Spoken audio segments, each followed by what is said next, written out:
Sabe qual é o verdadeiro segredo da longevidade saudável? Não está só nos remédios, está no seu estilo de vida. A medicina do estilo de vida é uma abordagem baseada em evidências que foca nos 7 pilares fundamentais da saúde: alimentação, sono, movimento, manejo de estresse, conexões saudáveis, abandono de substâncias tóxicas e espiritualidade.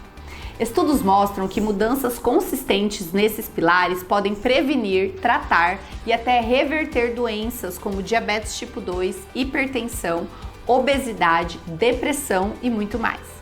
Na minha prática como nutróloga, a base do tratamento não são só exames e suplementos, é educar, apoiar e guiar o paciente para uma rotina mais saudável e sustentável.